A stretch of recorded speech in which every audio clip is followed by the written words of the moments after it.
this witch, this evildoer, this monster. She has no respect for the traditions of our Constitution, none. An absolute disgrace to the Supreme Court. She's one of the most vile human beings. Wicked. She's very wicked, yeah. She is anti-American. She's a zombie. The woman's a zombie, Ruth Bader Ginsburg.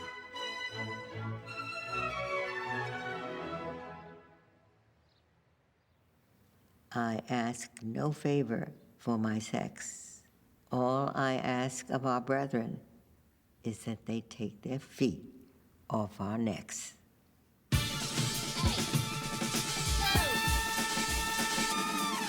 Forget the bull in the china shop. There's a china doll in the bullpen. Walk with the switch, fire in the fist, biting at the bit, swinging every pitch. Coach put me in like. Forget the bull in the china shop. There's a china doll in the bullpen. It's all in the wrist, 5 from the hip. Talk a little shit, roll thick, whole click. Let's begin like 26, 25, 24, 23, 21, 20, 19. It's been assumed I'm soft or irrelevant, cause I refuse to downplay my intelligence. But in the room with thugs and rap veterans, why am I the only one who's acting like a gentleman? Justice Ruth Bader Ginsburg. What a waste of that style, not a thing to say. Looks to me like a little of your tree skins. That shallow end with the tight. You're all cloak, no dagger, just smoke and smoke. How's your health? I'm feeling just fine. Here now, the comment is Ruth Bader Ginsburg. It's an amazing thing to see somebody in her 80s become such an icon. Do you mind signing this copy? I am 84 years old and everyone wants to take a picture with me. She is really, when you come right down to it, the closest thing to a superhero I know. And I love this job, but good God, sometimes I hate this business. They call her Notorious RBG. That's her rap name. Notorious RBG. Yeah. The Notorious. No, RGB. RBG, right. Supreme Court Justice Ruth Bader Ginsburg getting a lot of attention after she delivered a scathing dissent. Whether you agree with her or not, you've got to acknowledge she's been a force on that court. Liberal hero Ruth Bader Ginsburg. As much as people admire her, they don't even know the half of it. She was the queen. Ruth knew what she was doing in laying the foundation. To put women on exactly the same plane as men. Ruth Bader Ginsburg quite literally changed the way the world is for American women. 12, 11, 10, 9, 8, 7, 6, 5. Today, the Senate Judiciary Committee welcomes Judge Ruth Bader Ginsburg, the President's nominee to be Associate Justice of the United States Supreme Court.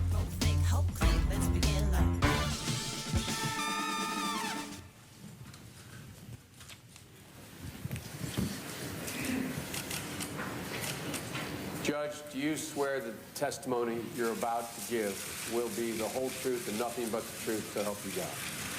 I do, Mr. Chairman. Thank you. I am a Brooklynite, born and bred, a first-generation American on my father's side, barely second generation on my mother's. What has become of me could happen only in America.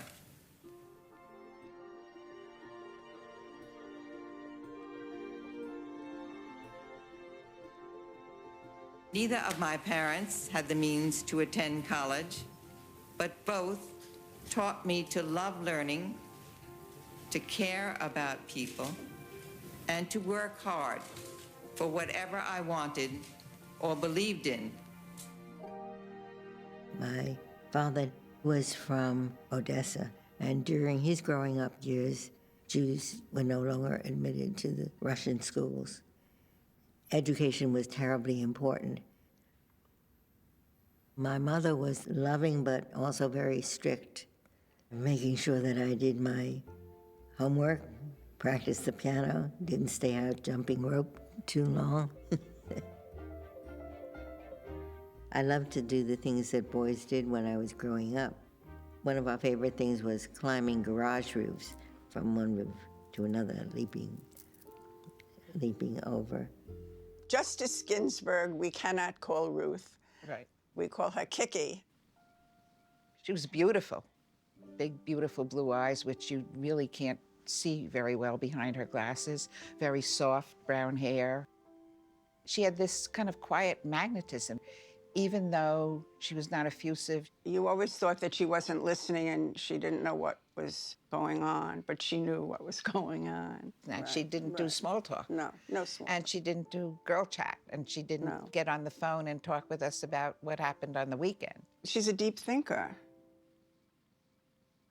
She's an only child. No, her she sister, had a sister. I didn't know her sister. Sister passed away. Right. But she and her mom were very close. Very, very close. My mother died when I was 17. I wish I could have had her longer. Well, her mother must have been a very steely person because she had cancer a long time and lived trying to get her child through high school. We were supposed to be at graduation, and then the night before, we got a message that she would not be able to be part of this. We knew then that her mother had passed away. She had 2 lessons that she repeated over and over. Be a lady and be independent. Be a lady meant don't allow yourself to be overcome by useless emotions like anger. And by independent, she meant it would be fine if you met Prince Charming and lived happily ever after. But be able to fend for yourself. In my lifetime, I expect to see 3, 4, perhaps even more women on the High Court bench, women not shaped from the same mold, but of different complexions. I surely would not be in this room today without the determined efforts of men and women who kept dreams of equal citizenship alive. I have had the great good fortune to share life with a partner truly extraordinary for his generation, a man who believed at age 18 when we met that a woman's work, whether at home or on the job, is as important as a man's. I became a lawyer in days when women were not wanted by most members of the legal profession. I became a lawyer because Marty supported that choice unreservedly.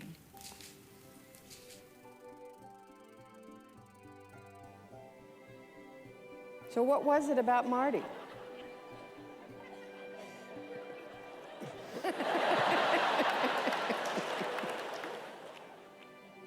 Marty and I met when I was 17, he was 18. I was in college. Cornell was a preferred school for daughters.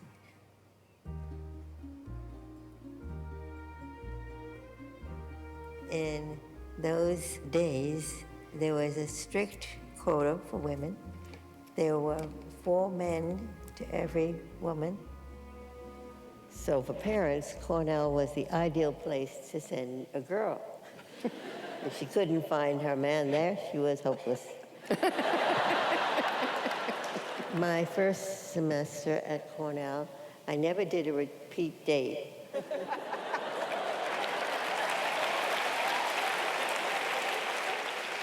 But then I met Marty, and there was something amazingly wonderful about this man. He was the first boy I ever knew who cared that I had a brain. Most guys in the 50s didn't. One of the sadnesses about the brilliant girls who attended Cornell is that they kind of suppressed how smart they were. But Marty was so confident of his own ability, so comfortable with himself that he never regarded me as any kind of a threat. We all were struck by the tremendous difference between Marty and Ruth. Marty was the most gregarious, outgoing life of the party. Ruth was really quite recessive in a way. Shy, quiet, soft voice. But they worked. They worked.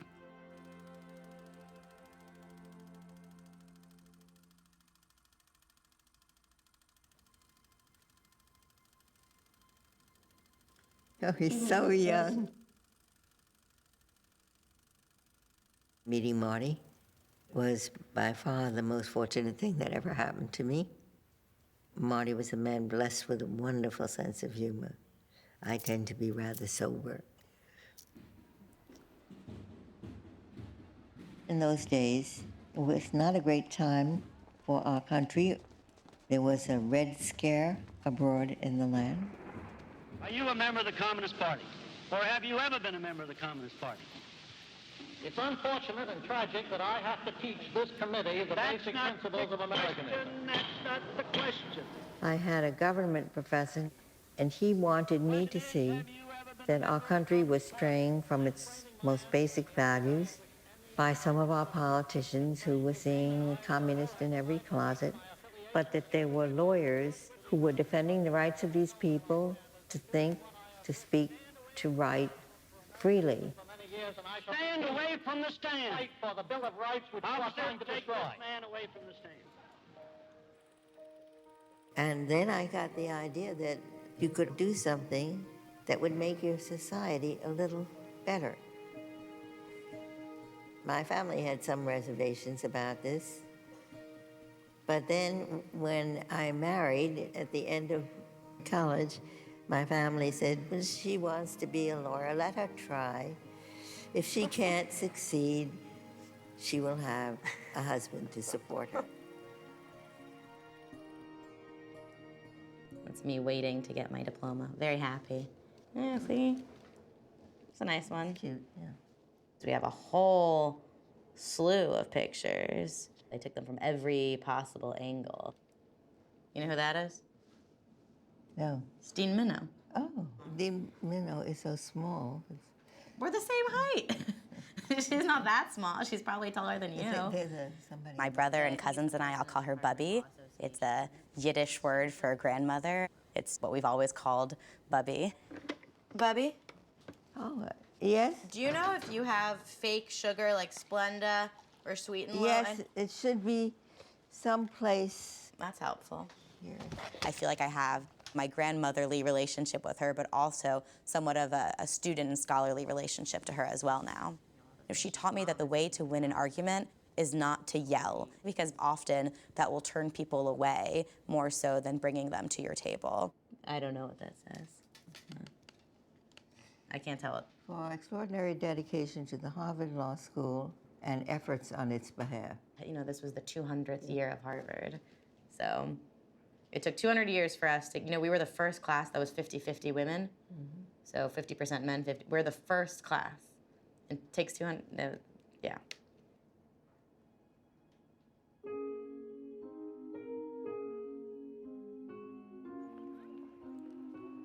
Women did not come into the Harvard Law School until the very early 50s. 2% was about what it was back then. How did it feel to be one of 9 women in a class of over 500 men? You felt you were constantly on display. So if you were called on in class, you felt that if you didn't perform well, you were failing not just for yourself, but for all women. You also had the uncomfortable feeling that you were being watched. American antitrust. Harvard was a Socratic method, so that the professor would ask a question and then you would be called on to answer. The way it worked with women was they didn't call on us. I think they were afraid that we would sort of wither if we were subjected to that kind of questioning.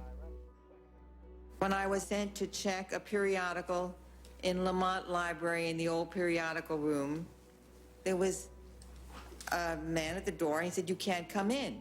"Oh, why can't I come?" "Because you're a female." There was nothing I could say. This was a university employee that you can't come into that room. And then there was the dean's famous dinner for the women in the first-year class.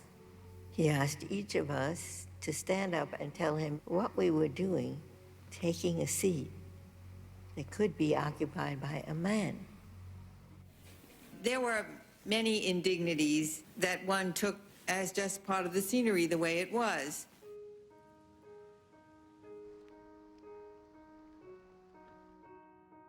When I get to Harvard Law School and I'm really intimidated the first year, and Marty is saying, oh, my wife, she's going to be on the law review. And there was a woman in the class ahead of mine, she said, this husband of yours is boasting that you're going to be on the law review. You look like a little twerp. To make the law review in those days, you had to be in the top 25 academically of 530, 540. Her second year, she makes the law review. So the mere fact marked her as something special. It turned out that I did very well the first year, and I attribute it to having something very important in my life that wasn't the law books. I came to Harvard as the mother of a 14-month-old child. I'd go to school, study as hard as I can in a very concentrated way. I didn't waste any time. 4 o'clock in the afternoon, our babysitter left, and that was my child's hours till she went to sleep. Playing with my daughter gave me a respite from the kind of work I was doing at law school, and I think made me more sane. We knew that Marty was ill. We just knew he had his own battle, and Ruth is now caring for both Marty and Janie. Marty, in his third year of law school, had a virulent cancer. And days when there was no chemotherapy, there was only massive radiation. He'd go for the radiation, wake up about midnight when the only food that he ate for the day he could manage. And then I started typing the notes that his classmates had given me from his classes, reading whatever cases I would read for the next day, and maybe I got 2 hours sleep. She did her own work, helped her husband with his work, organized his friends so they could help him with his work, and took care of her 2-year-old child. Fortunately, Marty lived, but it's when she learned how to burn the candle at both ends.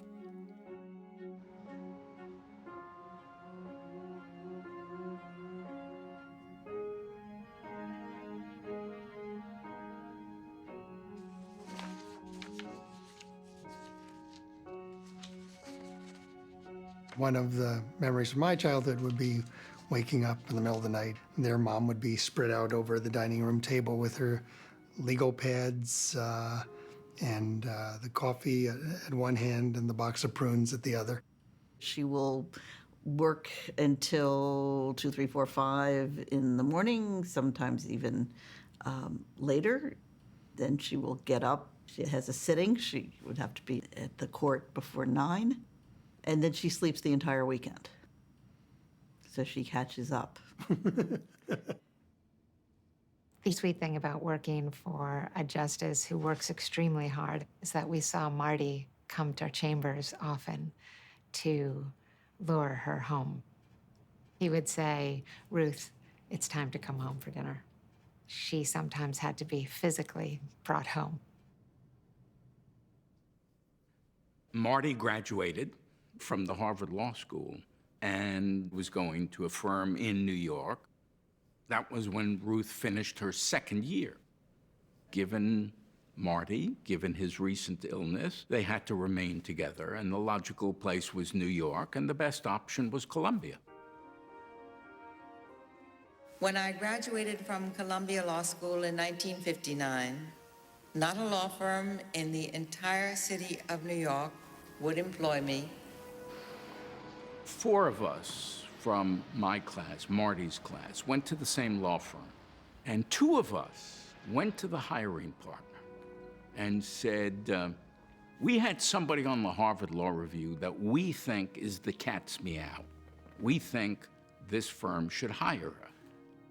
As soon as I used the she pronoun, the senior partner looked at me and he says, young man, you don't seem to understand. This firm doesn't hire women. She hadn't quite figured out why it was that there were these barriers. It wasn't until later that this all came together and became her life's work in fighting these injustices. Being a woman was an impediment. We did not have equal rights and equal recognition in the law at all. There were not hundreds, but thousands of state and federal laws all over this country that discriminated on the basis of gender. Typical laws of the time, like the husband is the master of the community. He shall choose where the family will live, and the woman is obliged to follow him.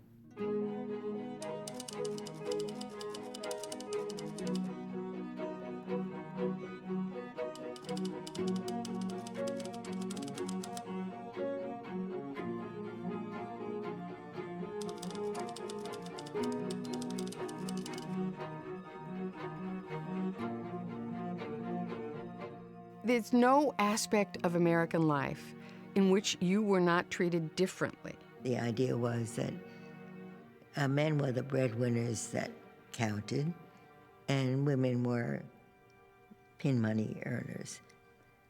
So that women woke up and complained.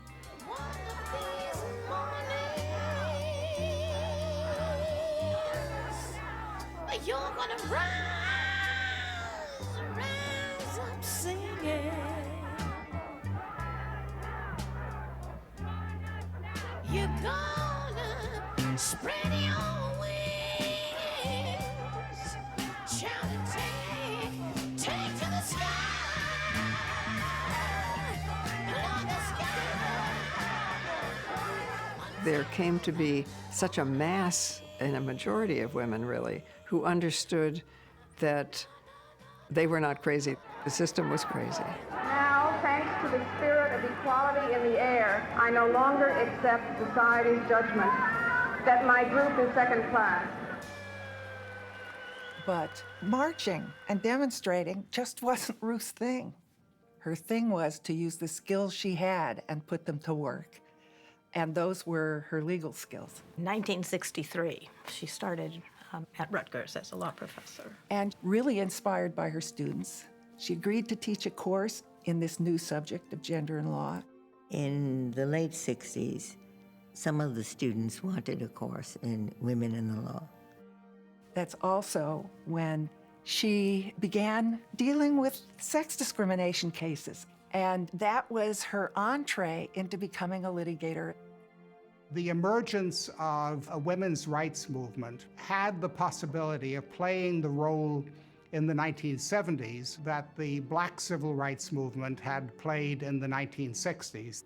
And so I was particularly eager to create a special project dealing with women's rights. I got a call from the ACLU asking me if I would consider running the Women's Rights Project with Professor Ruth Bader Ginsburg, whom I had heard of, but I did not know. I met Ruth the first day I was there. She seemed very polite and quiet and reserved, not a firebrand. She wouldn't speak up a great deal during meetings. She always addressed whatever point there was. There wasn't any peripheral element of it. No small talk. No small talk. None that I can recall. At that point in time, Ruth was developing her philosophy to take cases that would make good law. If the case is going to be on its way to the Supreme Court, we wanted to be involved and we wanted to, frankly, take over the case. She was following in the footsteps of the great civil rights lawyer Thurgood Marshall, who was the architect of the battle for racial equality, basing it on the clause of the Constitution that guarantees equal protection of the law. She wanted it to apply to equal protection for women. My first argument before the U.S. Supreme Court was in Frontiero v. Richardson.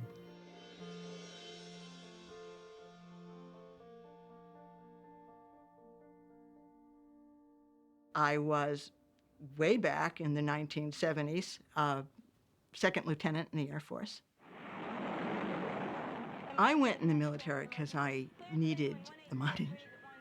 Who says a woman has to settle for a routine job just because she's a woman? Discover the United States Air Force, and you'll discover the world. I was newly out of college. This was a new job. I had just married, so it was the start of new everything. It became clear pretty quickly that the men I was working with who were married got a housing allowance, and I wasn't getting paid a housing allowance because I was a woman. I assumed it was a mistake. So I went off to the pay office to correct the mistake. You're lucky we let you in here at all. You're lucky that the Air Force allows you to serve, was what I heard right off the bat. And it took me aback, and then I figured, well, you know, here's one bigot, so I'll just keep asking around. And it became very clear very quickly that there was no different story. So we went to see a lawyer, and I still thought it was a matter of getting a lawyer to write a letter for me. Just write a letter, have the right information. I'm clearly in the same category as these other men. The lawyer said to me, this isn't an administrative error. This is the law, and it's going to have to be rectified with a lawsuit. And if you're willing, we'll take you on. Ruth and I heard about it and immediately let the lawyer for Sharon Frontiero know we were interested. It was very important to us to have a part in that case. Nice girls didn't file lawsuits, particularly after they had been let into the surface at all. You know, what more did I want? Well, I just wanted to be treated like everybody else did. But there was the sense, and there still is the sense, that nice girls don't speak up. Nice girls don't make demands. Well, too bad. It went to the district court in Alabama. We lost, and the next court to go to was the Supreme Court. Ruth and I set to work to write the brief. I would write a section, and Ruth would take it, and it would come back in a wonderfully brilliant fashion. Every word was carefully, Ruth went over every single word. What we wanted was a review of cases that the court would say, sex discrimination doesn't work. And it would be a broad command, basically, to legislatures to get rid of statutes that discriminate on the basis of gender. But she also added, to make the point much more poignant, the history of women and the way we were treated throughout America and its beginnings.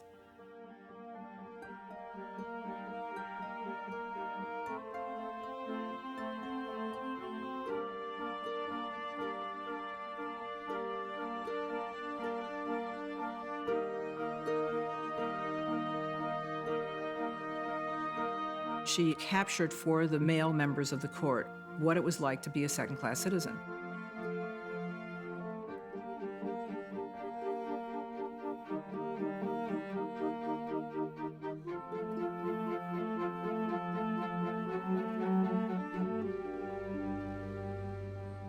Frontiero went to the court. Ruth Ginsburg, for the first time, made an oral argument. She split her time with the lawyer, the man who had begun the case in Alabama. It was an afternoon argument. So I was first up in the afternoon, and I didn't dare have lunch that day. She seemed nervous. Her eyes were wide with sort of anticipation.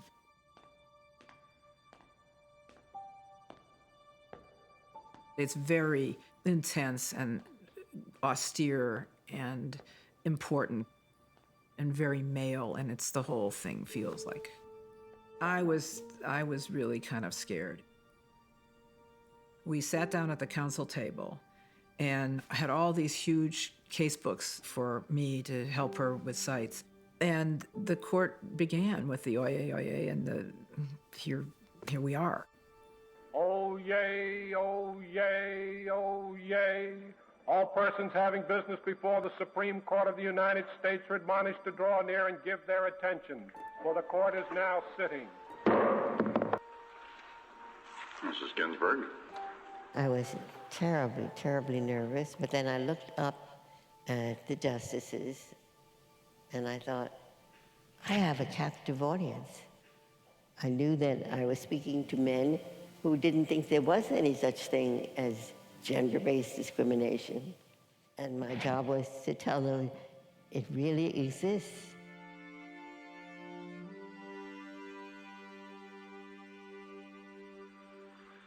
Mr. Chief Justice, and may it please the court. Women today face discrimination in employment as pervasive and more subtle than discrimination encountered by minority groups. Sex classifications imply a judgment of inferiority. The sex criterion stigmatizes when it is used to protect women from competing for higher-paying jobs, promotions. It assumes that all women are preoccupied with home and children. These distinctions have a common effect. They help keep woman in her place, a place inferior to that occupied by men in our society. There was not a single question. I just went on speaking, and I, at the time, wondered, are they just indulging me and not listening? Or am I telling them something they haven't heard before, and are they paying attention? The justices were just glued to her. I don't think they were expecting to have to deal with something as powerful as a sheer force of her argument that was just all-encompassing. And they were there to talk about a little statute in the government code. I mean, it was just, we seized the moment to change American society. In asking the court to declare sex a suspect criterion, we urge a position forcibly stated in 1837 by Sarah Grimke, noted abolitionist and advocate of equal rights for men and women. She said, "I ask no favor for my sex. All I ask of our brethren is that they take their feet off our necks."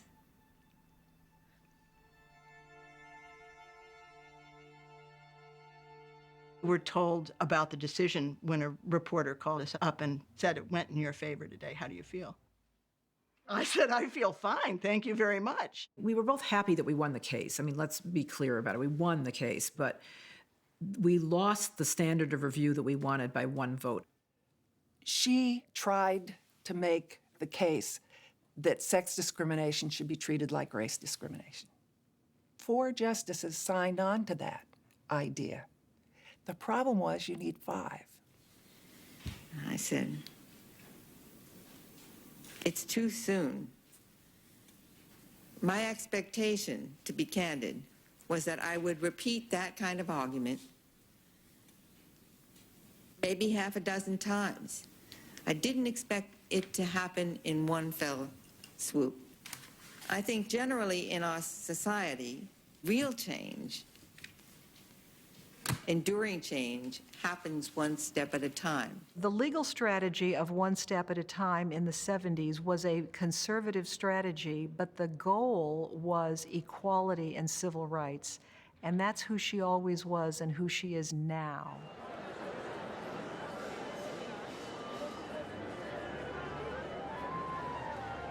She is very disciplined, but she has passions that she really enjoys. She loves the opera. She goes to multiple opera festivals and the whole family will go with her. I think it is a place of tranquility that is outside of the demands of her job.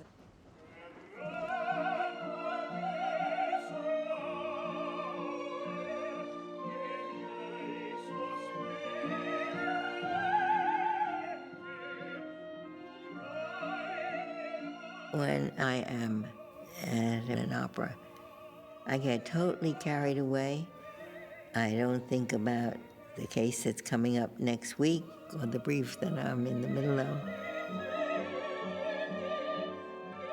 I'm overwhelmed by the beauty of the music, the drama, and the sound of the human voice.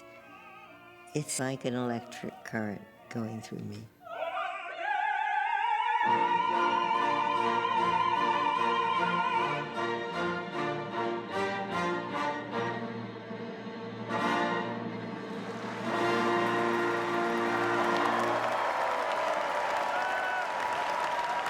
Justice and mercy, they're all in opera. Very grand emotions.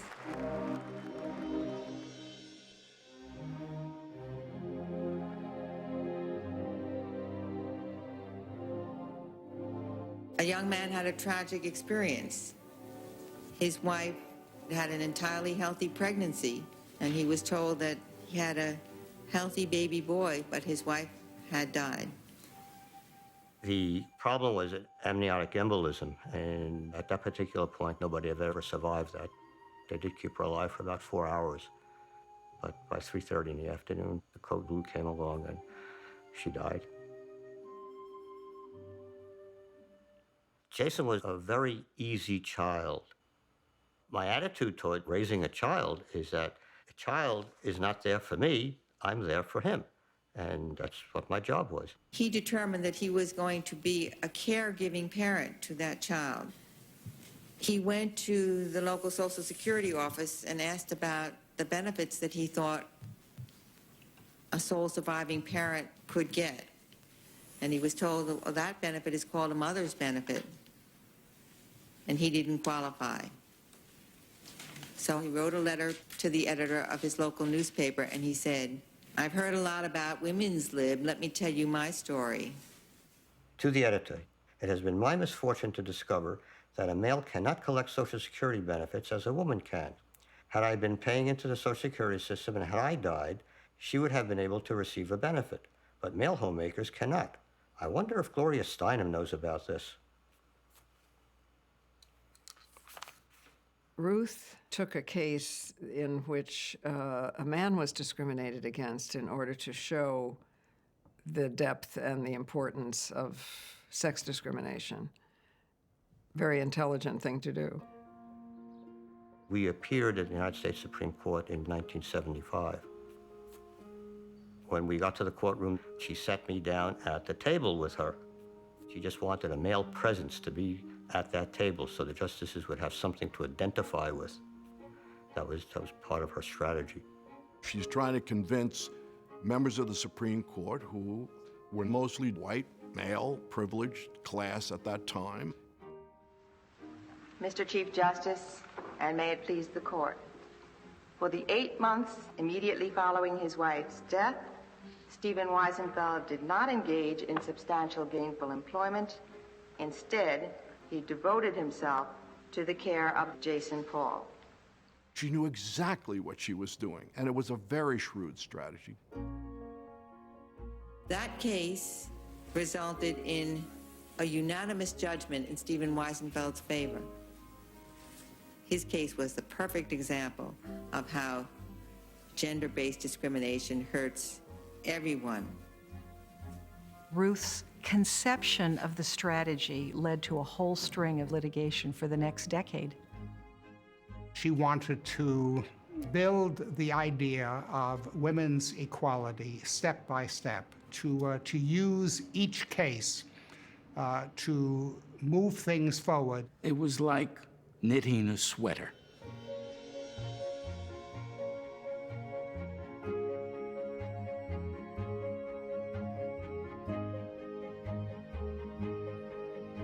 The point is that the discriminatory line almost inevitably hurts women.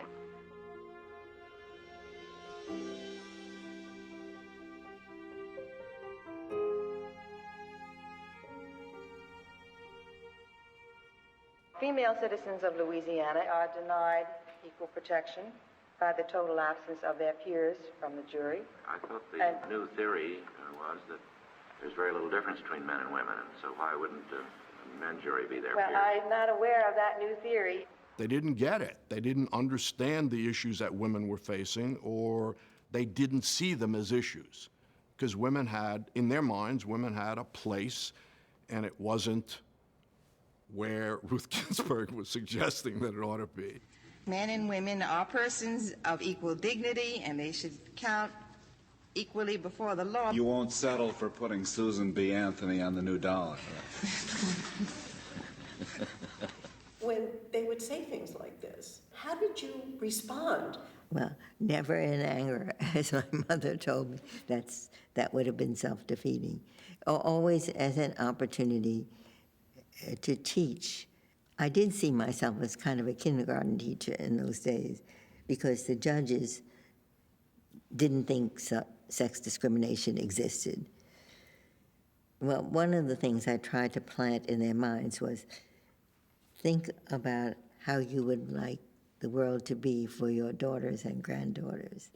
The gender line helps to keep women not on a pedestal, but in a cage.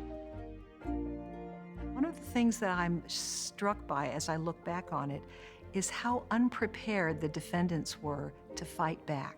We won because the strategy was brilliant. We won because we were smart and prepared, and we fought hard. You couldn't miss what Ruth was doing during the 70s. She was creating a legal landscape.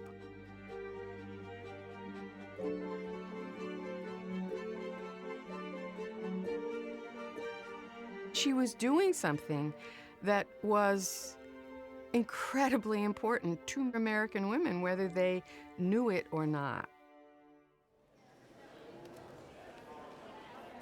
Just the thought that I might catch a glimpse of her is overwhelming.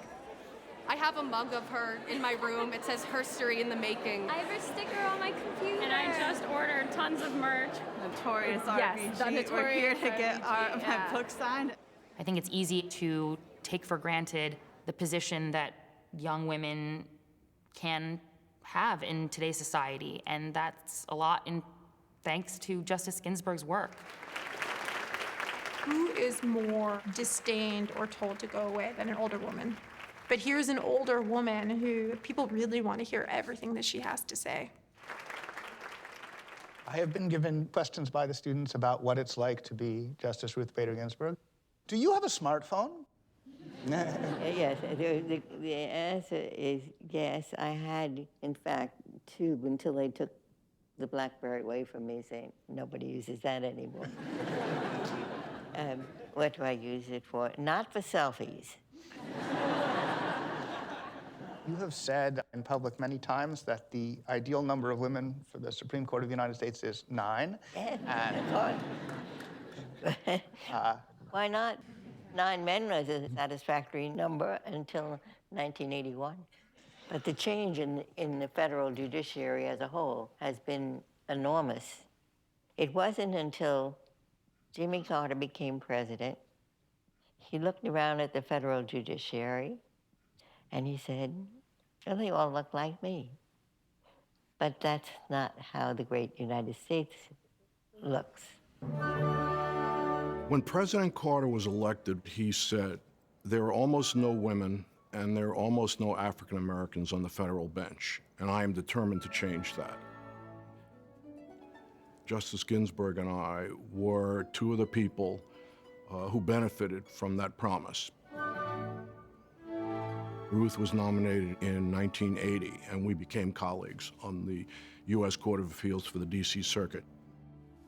Judge Ginsburg, did you always want to be a judge?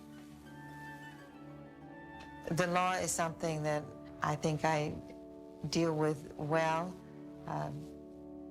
I don't have the kind of talent that could make one, say, a great opera singer.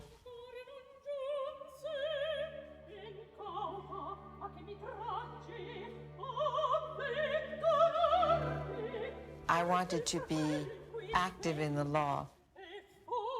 The law is a consuming love for me. When she first started on the bench, after we hear cases, we go into a conference room and the three judges confer, and we think about how we should decide the cases. Ruth was sufficiently confident in herself in the early days. She would say, this is a very straightforward case. I have a prepared judgment for us. And this was before we conferred on the case. And initially, we were all taken aback, like, no, wait, Ruth, you can't do that. She was always right. The judgments that she had prepared were right. But we said, no, we have to go through the motions of talking first before you give us the result. When I was appointed to the D.C. Circuit, so often people would come up to me and say, it must be hard for you commuting back and forth to New York, because they couldn't imagine that a man would leave his work to follow his wife. He had been extraordinarily successful as a practicing lawyer in New York. There were people who would say he was the best tax lawyer in the city of New York, and believe me, that is saying something. He was okay playing second fiddle. In fact, he made a joke of it always. He would say, I moved to Washington because my wife got a good job. How much advice do you give each other?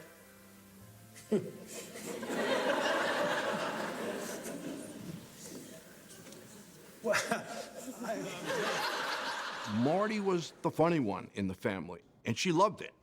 And you could see the twinkle in her eye when he would do his funny little quips and jokes. As a general rule, my wife does not give me any advice about cooking, and I do not give her any advice about the law.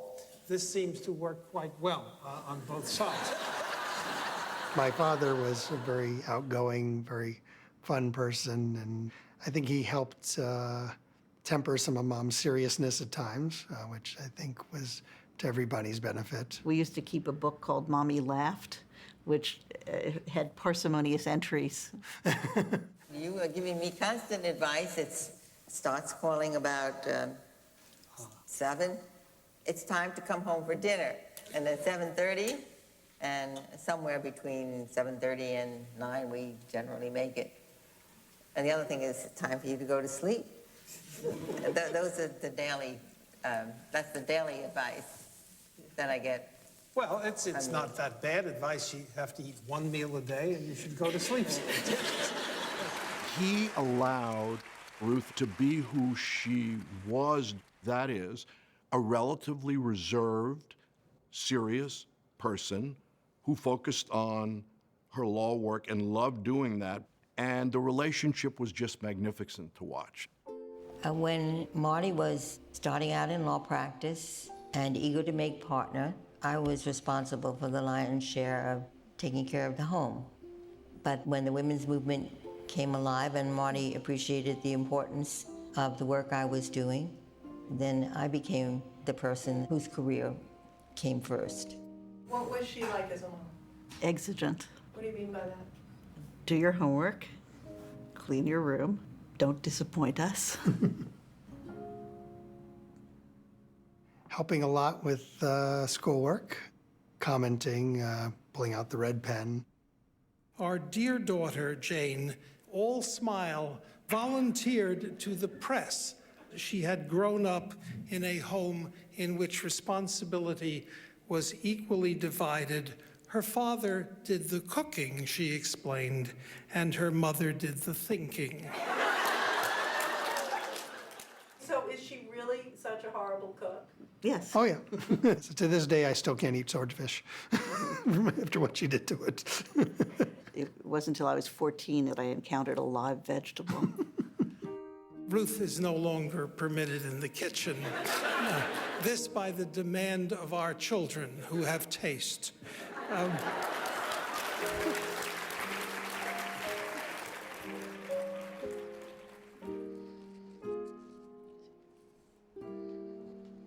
This is a book that Tata, he collected letters about me for my 50th birthday. Tata organized all this? It was his idea. Tata, her husband, my grandfather, he was especially doting, so they almost sometimes had a bad cop, good cop relationship when it came to the grandkids. Tata was more often the good cop, I would say, mostly because Bubby was often buried in her work, so if we really wanted something, we felt like we could nag Tata more often for it. Dear Ruth, I have little doubt you are proud, rightly so, of all you have achieved as a judge, and as a spouse and parent as well. But I conceive no way you can take greater pride than I do. Love, Tata. Nice. Very nice. Do you read these often? No, I never read them. You should. They're very nice if you ever need a boost of self-confidence. So much of the shape of America is the work of the U.S. Supreme Court, and so the makeup of that court is one of the enduring legacies of a president who has an opportunity to appoint justices. And tonight, this new president has his first chance to make it a Clinton court. This president gives a very clear idea of what he wants in this justice. I really did want to put Governor Cuomo on the court, but he didn't want to do it, so I started looking around. He kept moving from his favorite person of the week to the next favorite person of the week. And Judge Ginsburg was sort of old to be a nominee. She was in her early 60s. Most people, I think, thought she was out of the running for that reason.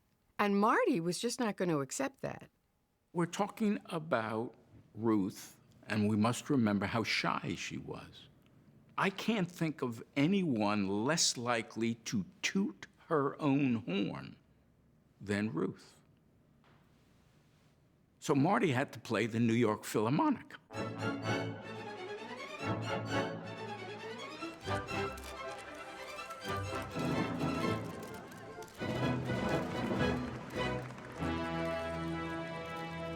No question about it.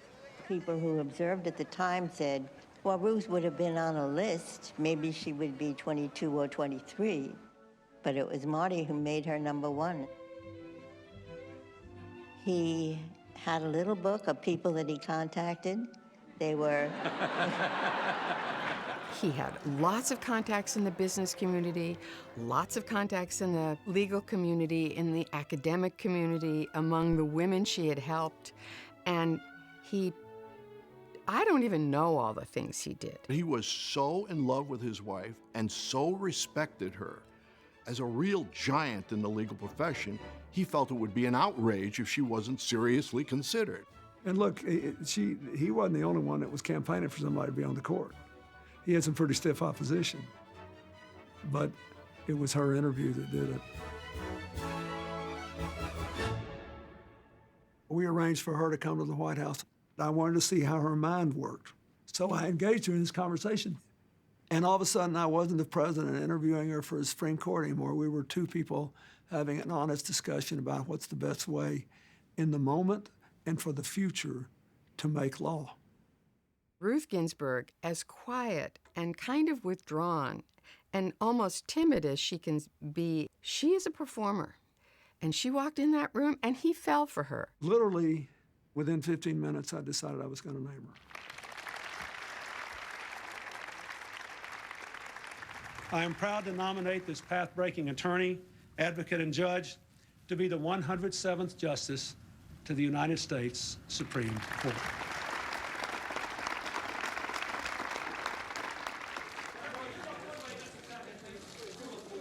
When I was nominated back in 1993, Senator Biden chaired the committee. The leading Republican member was Orrin Hatch. Do you have any concerns right now? There are always concerns because these are very important positions. And so there will be a lot of questions asked.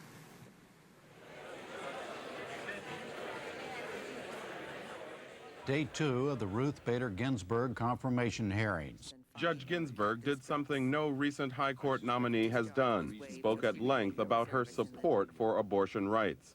It is essential to woman's equality with man that her choice, that she be the decision maker. This is something central to a woman's life, to her dignity, and when government controls that decision for her, she's being treated as less than a fully adult human responsible for her own choices. She was put on the court by a liberal president as a liberal justice. And that's the way this country works. I disagree with you on a number of things, and I'm sure you disagree with me, but that isn't the issue, is it? And frankly, I admire you. You've earned the right, in my opinion, to be on the Supreme Court. She was confirmed 96-3. Now, you could argue it was not as partisan a time as it is now, but it was pretty partisan.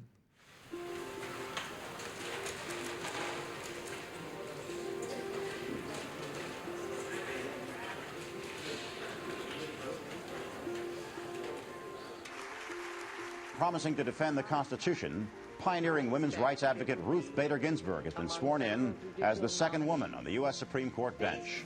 I will well and faithfully discharge the duties of the office on which I am about to enter. the duties of the office on which I am about to enter. So help me God. So help me God. It was extremely exciting because this powerful little woman was going on the Supreme Court, and that meant there were going to be two.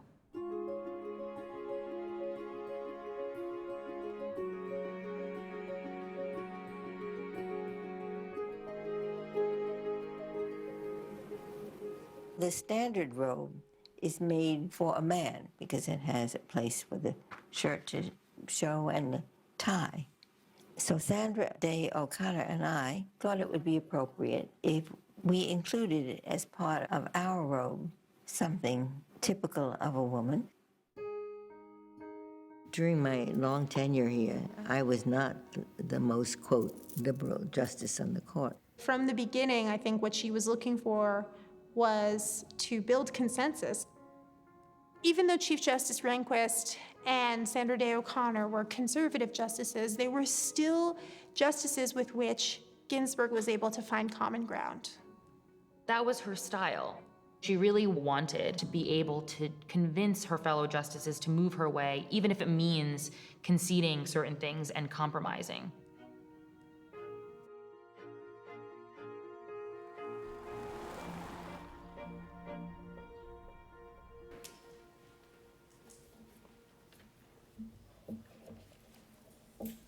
To start out, I thought you might like to know a little bit about the gentlemen who are surrounding us. These are the first set of Chief Justices of the Supreme Court. John Marshall is the fourth Chief Justice, and what he said was that this Constitution is the highest law of the land. The 14th Amendment has a clause that you all should know about, and I'll read it to you. It says,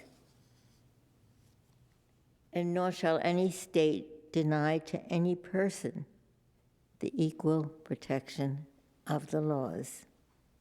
So if Congress passes a law, or the president issues an executive order that is in conflict with the Constitution must prevail.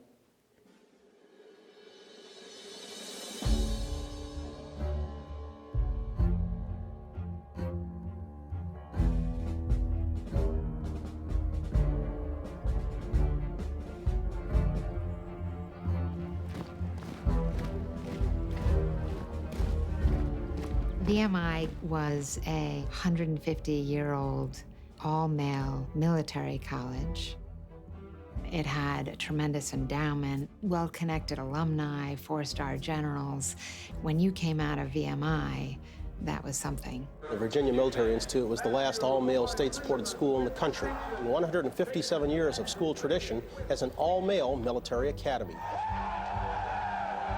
Boys can be troublesome, full of hormones and so forth. I don't mean to make general gender characteristics or generalizations here, but for some young men at that time of their life, they need discipline. They need hard work, and they need not a lot of extra time to get into trouble, and VMI provided that. Look at the men which stand before you. They represent the essence of VMI. A female high school student wanted to attend VMI, so she brought a case against Virginia claiming that the all-male admissions policy violated equal protection. It actually went from the district court to the appellate court before it came up to the Supreme Court. This was an extremely important case for Justice Ginsburg. It was her first women's rights case on the Supreme Court. The Honorable, the Chief Justice and the Associate Justices of the Supreme Court of the United States. I was very much aware of Justice Ginsburg's history with respect to gender, excluding women from an institution. I was very much aware of that. And I was trying to fashion an argument that would penetrate that.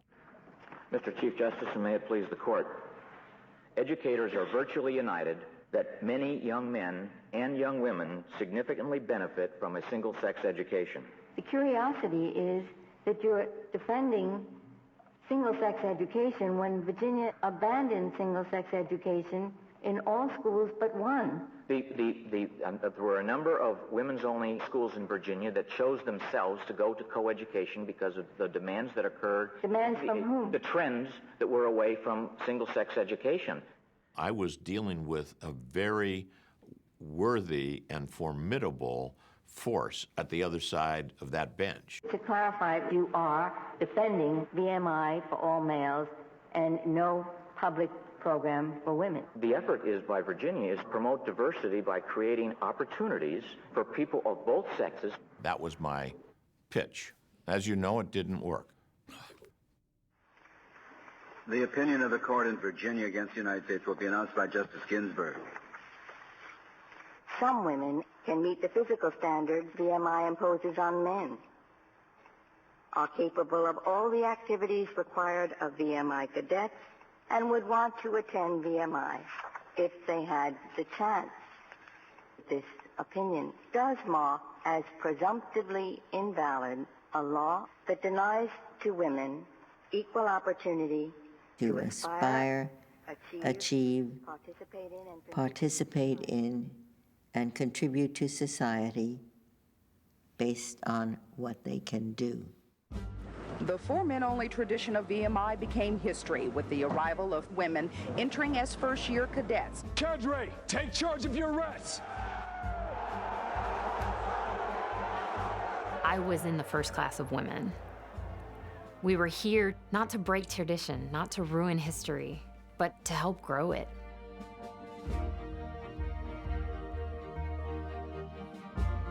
For those 4 years, I worked extremely hard to be the best person that I could be and to represent women as a whole. I wanted to be that person that stood in front of the men and said, I can do it too.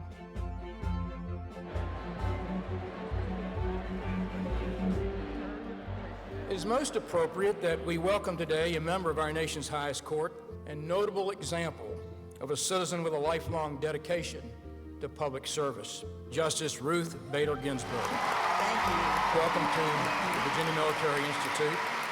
VMI fought very hard to keep women out. I had an alumni walk up to me and he says, I'm not going to shake your hand. I want to know why you're here and why you decided to ruin my school. I know that there were some people who did not react well to the change, and my response to this was, wait and see. You will be proud of the women who become graduates of VMI. It wasn't just about VMI. It was about the notion that you cannot exclude women just because they're women. You cannot say categorically, they can't handle this. It's way beyond VMI, way beyond. And she pulled some of the justices of that court over to see that you start with an assumption that you have got to treat both genders equally. That majority opinion was the culmination of Ruth's dedication to the concept of equality for women. Those are current cadets. And one wanted to be a nuclear scientist, the other is engineers, all very well adjusted to life at VMI.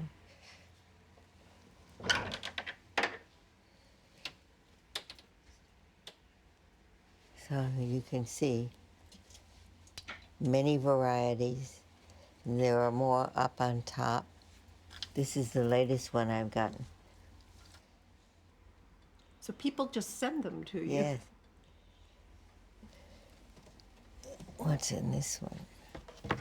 Oh, this one was given to me by the University of Hawaii with French lace, and the beads are from the beach. It is a gift from law clerks a few terms back, and this is what I use for announcing majority opinion. And this one is for dissenting opinion.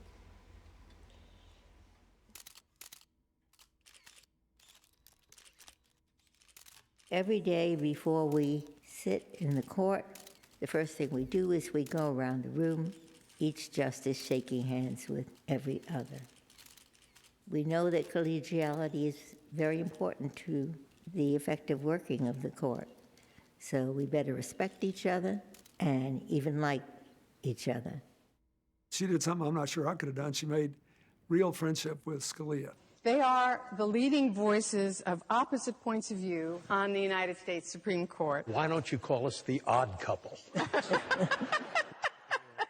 He is a very funny fellow. She's a very nice person. She likes opera. You know, what's not to like? Except her views of the law, of course.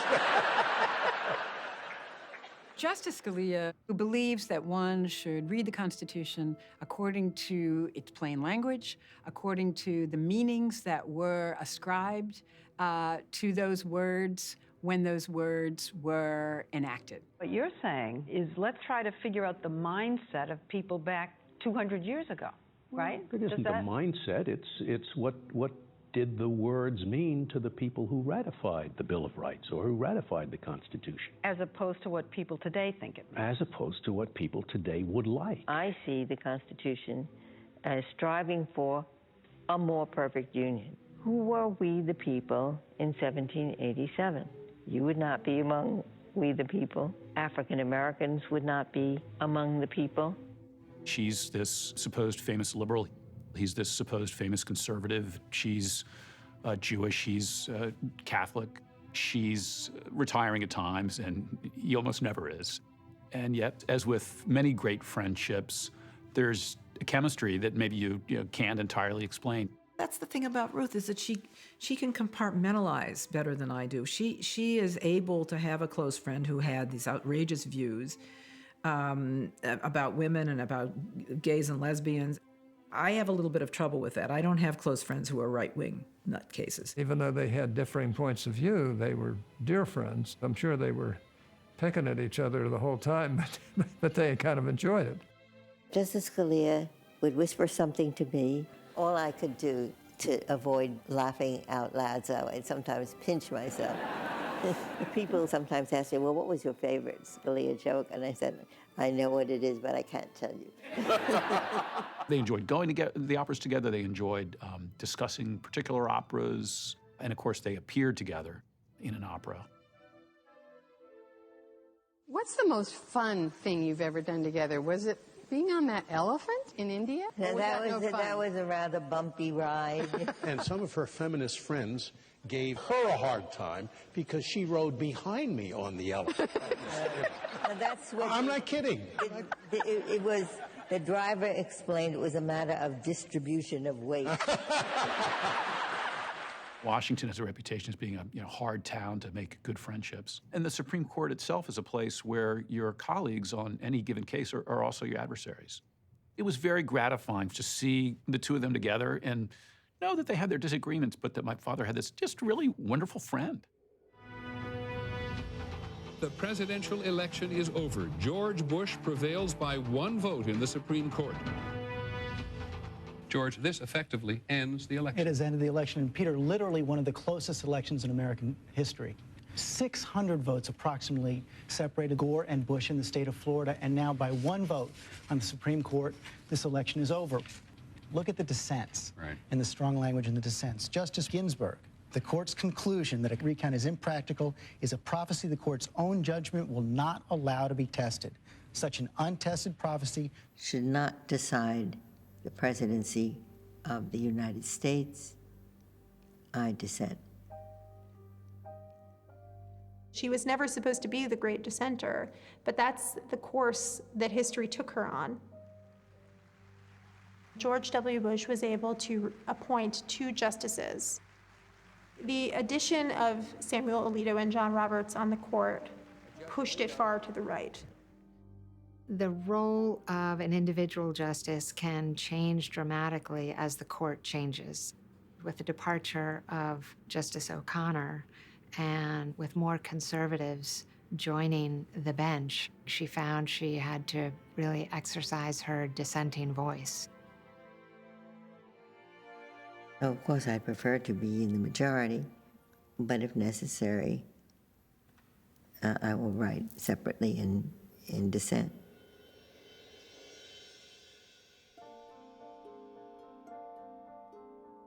I went to work one night and someone had left me a note.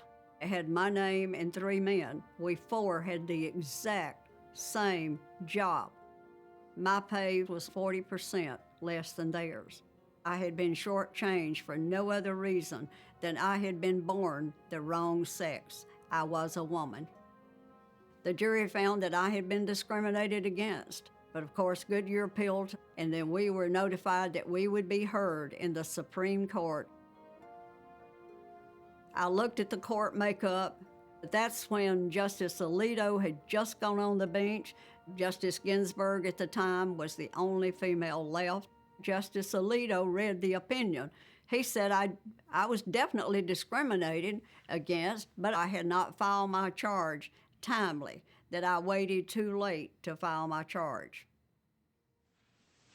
Justice Ginsburg has filed a dissenting opinion. The court does not comprehend or is indifferent to the insidious way in which women can be victims of pay discrimination.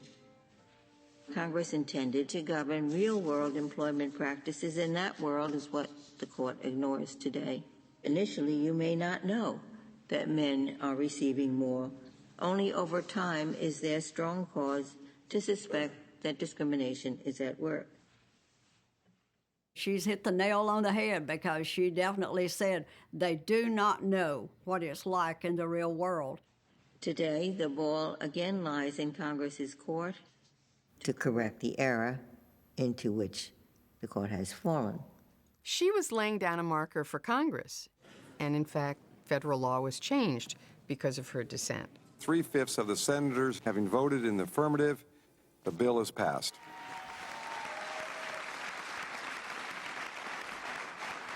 It is fitting that the very first bill that I signed, the Lilly Ledbetter Fair Pay Restoration Act, is upholding one of this nation's founding principles, that we are all created equal and each deserve a chance to pursue our own version of happiness.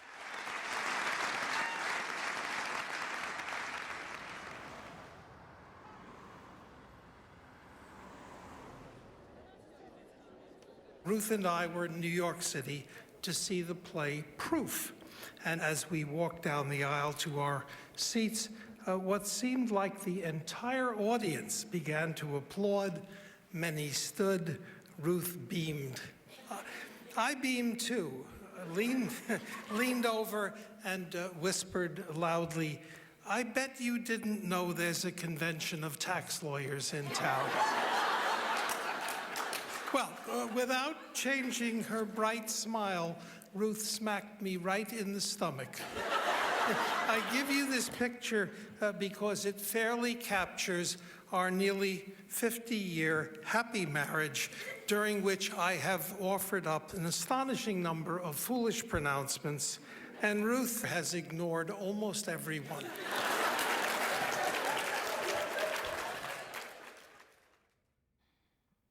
Well, I think part of the time when he was sick, she was in denial. He just became weaker and weaker, the ways people get sick when they're close to dying. But she somehow knew how to turn off those tear ducts in public. She steeled herself for it. I found this letter next to Marty's bed in the hospital. My dearest Ruth, You are the only person I have loved in my life, setting aside a bit parents and kids and their kids. What a treat it has been to watch you progress to the very top of the legal world. I have admired and loved you almost since the day we first met at Cornell, some 56 years ago. The time has come for me to take leave of life because the loss of quality now simply overwhelms. I hope you will support where I come out, but I understand you may not. I will not love you a jot less. We met on a blind date in 1950. The truth is, it was a blind date only on Ruth's side. I cheated. I asked a classmate to point her out in advance. Oh, she's really cute, I perceptively noticed. And then after a couple of evenings out, I added, and boy, she's really, really smart. In the intervening 53 years, nothing changed.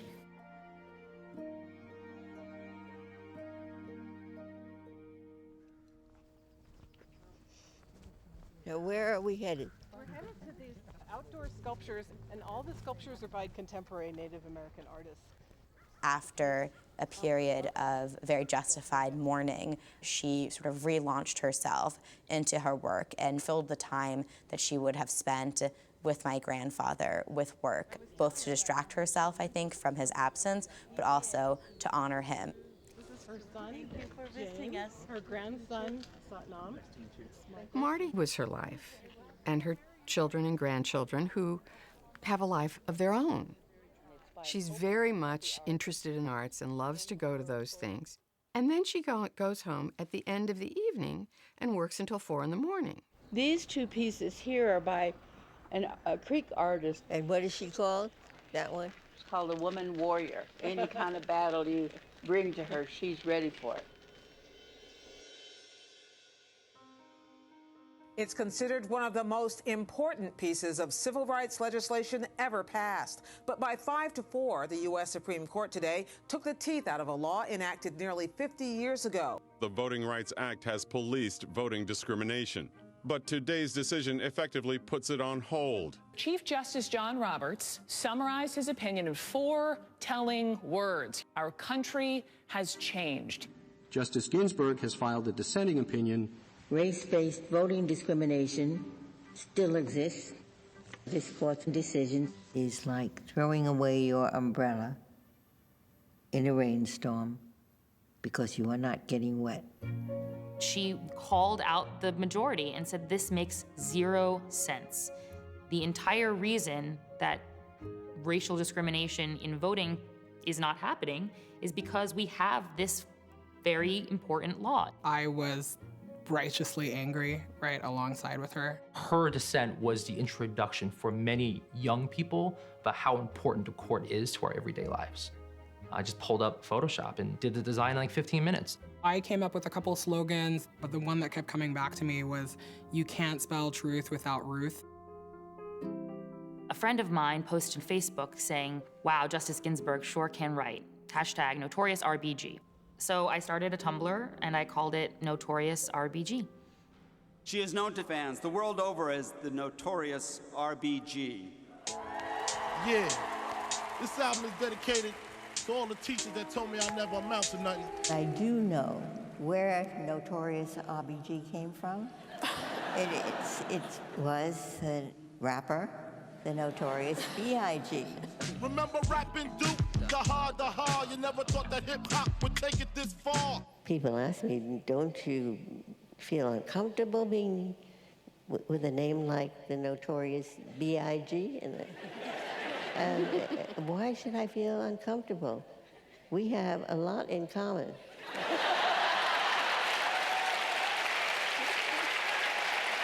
First and foremost, we were both born and bred in Brooklyn, New York. Young people are really craving different kinds of icons. Realizing that somebody like RBG has been doing her job for decades and being forceful and speaking truth to power kind of blows my mind. A big win for conservatives in the Hobby Lobby case.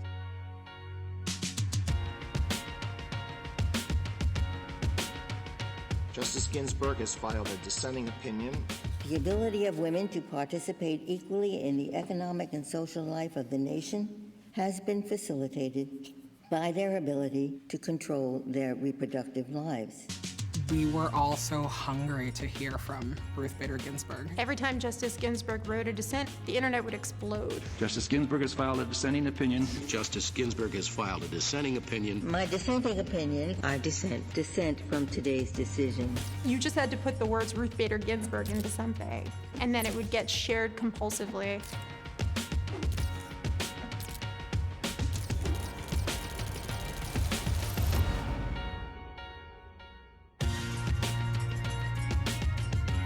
She's become such a rock star, and she enjoys it. To see people wear Notorious RBG t-shirts or other sort of paraphernalia with her face on it, it's weird, honestly. She gives her RBG t-shirts to people. She called and laughed. "Did you get the birthday gift?" I said, "I did. I'm wearing it." Tattoos. Lots of tattoos. Yeah. I had a picture of one of the tattoos. I showed it to her, and she goes, "Ugh, why would you do something so permanent?" Here now to comment is Ruth Bader Ginsburg. All right, Justice coming in hot. I'm ready to rumble, Mayweather-Pacquiao style. I float like a butterfly, I sting like a bee, I clean myself like a fly. It's so unlike Mom, but I don't think Mom, or an accurate imitation of Mom would be that funny. You think she watches them? I don't think she ever has watched television. Yeah, I'm not sure she knows how to turn on. No, she watches the news hour while she's working out. Yeah, but that's at the court. Yeah. Right? Does she know how to turn on the television at home? I don't think so. Here to explain is Supreme Court Justice Ruth Bader Ginsburg. Is this Saturday Night Live? I like my men like I like my decisions. 5-4. That's a third-degree Ginsburg.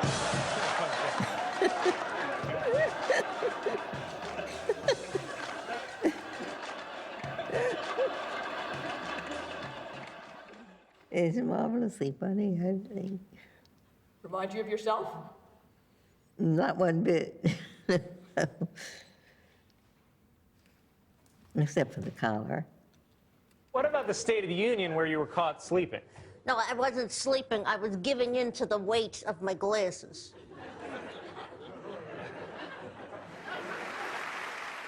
Watching the State of the Union, and I noticed that her head is drooping a little bit, and she might have dozed off for a minute or two.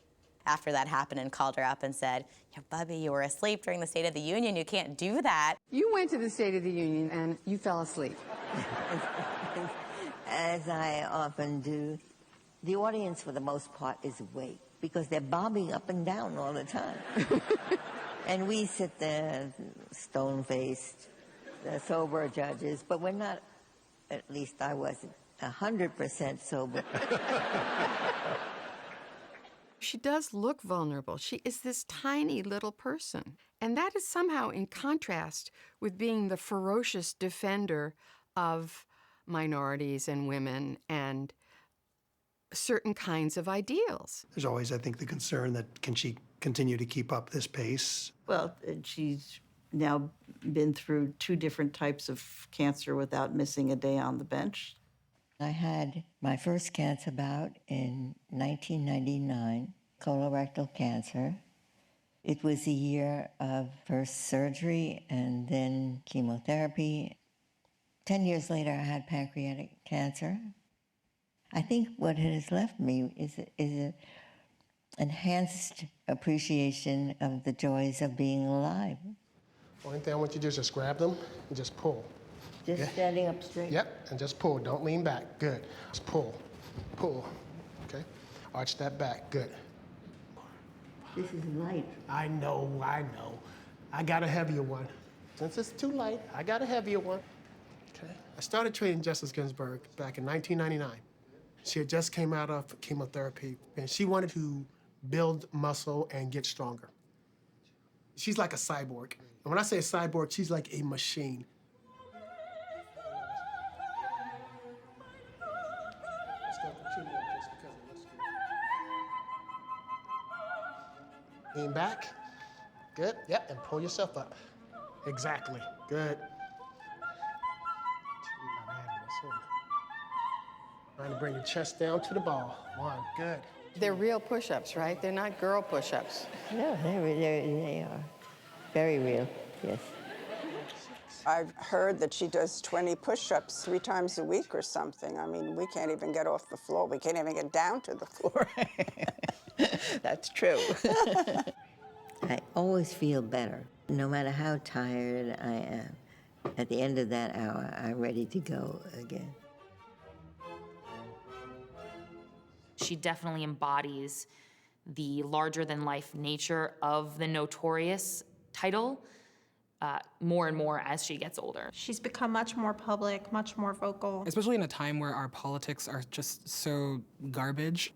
Justice Ruth Bader Ginsburg spoke fearfully of a Donald Trump presidency. An unusually candid political outpouring, calling Trump a faker. Justice Ginsburg made some very, very inappropriate statements toward me. I was flabbergasted. It surprised me that she would comment in a derogatory way about any candidate for president. It's inappropriate. It's not just a matter of decorum.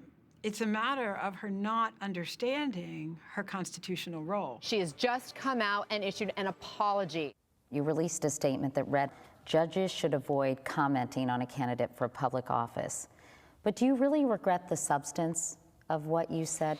I think the wisest course would have been to say nothing. Is it wrong for Supreme Court justices to occasionally make a mistake? No, they're human beings. And she's a human being, and she apologized for it. It is quite possible that many, many executive orders or other things that a president has supported or done are going to come before the Supreme Court. And that now we have a sitting justice indicating that that person has a deep antipathy against the lawmaker. The notion that I don't comprehend that my job is to interpret the law fairly, that I'm going to vote one way based on who I might have voted for president is just, none of us, even if we wanted to, could be successful if that's the attitude that we had.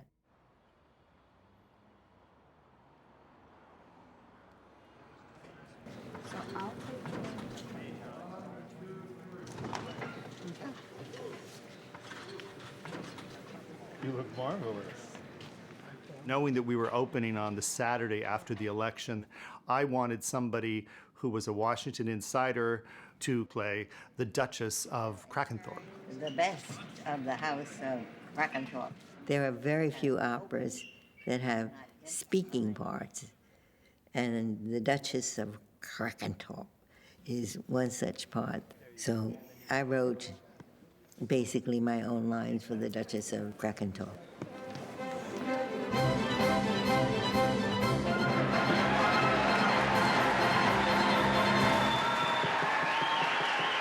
The best of the House of Krakenthorpe have open but not empty minds.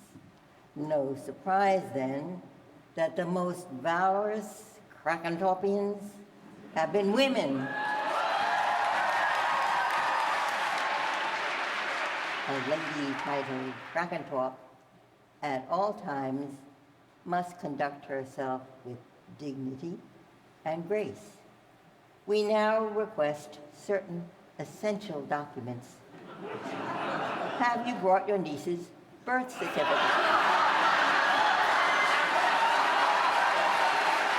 Certificat de naissance, mais ce n'est pas nécessaire. Ours is a family wildly trumpeted. Hence, we must take precautions against fraudulent pretenders.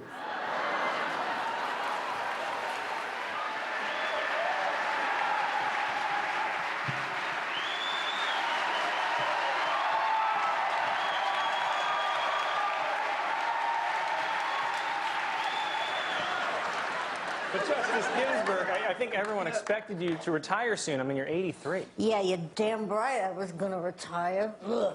But not now. Not now. Now I gotta stay alive and healthy, damn it. Give me my thing. Excuse me, I'm taking my vitamin. Yeah. Oh my God, that's a packet.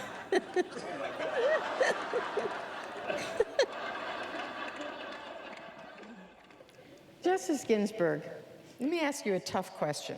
There were liberals who publicly urged you to retire 2-3 years ago so that President Obama could name a replacement.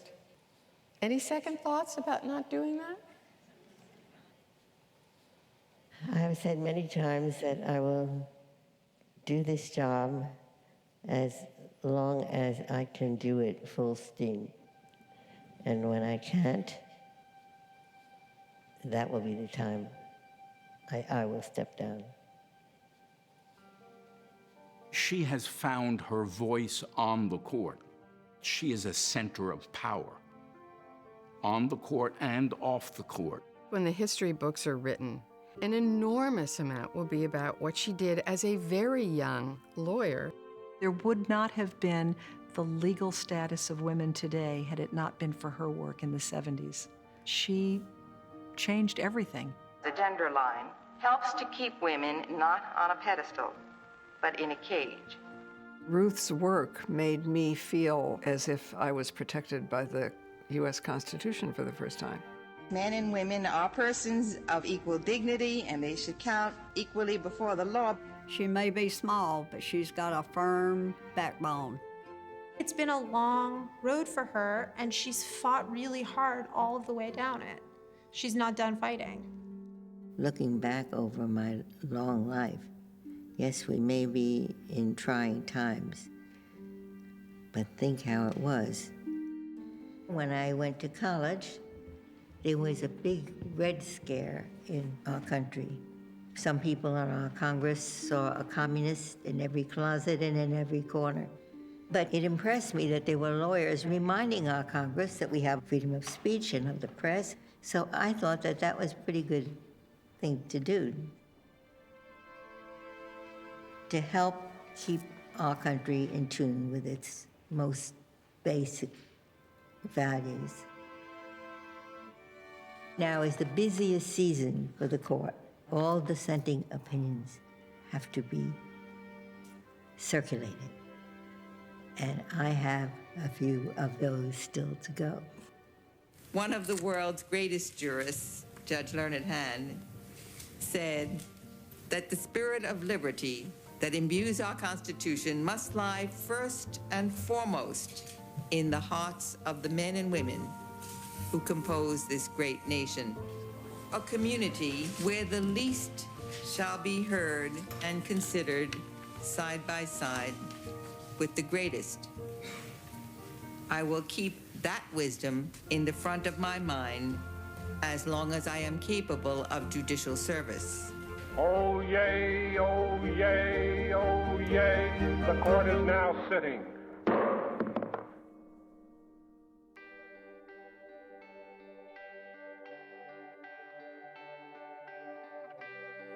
When you feel you're taking all that you can take, and you're sure you're never gonna catch a break, and the tears are rivers running down your face, yeah.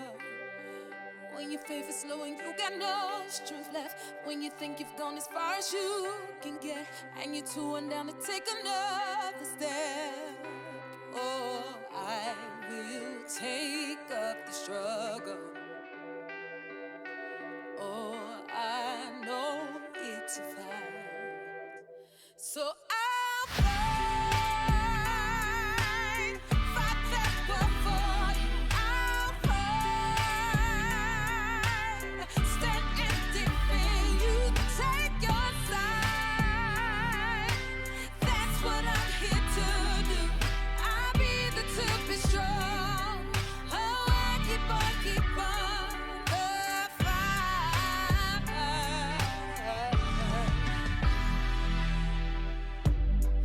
When each day just takes another piece of you, Everybody takes all they can get from you, till you're left with almost nothing left of you. Oh, when each night is like a battle you can't win, and the pain is like a weight you're carrying, I will be the one to help you carry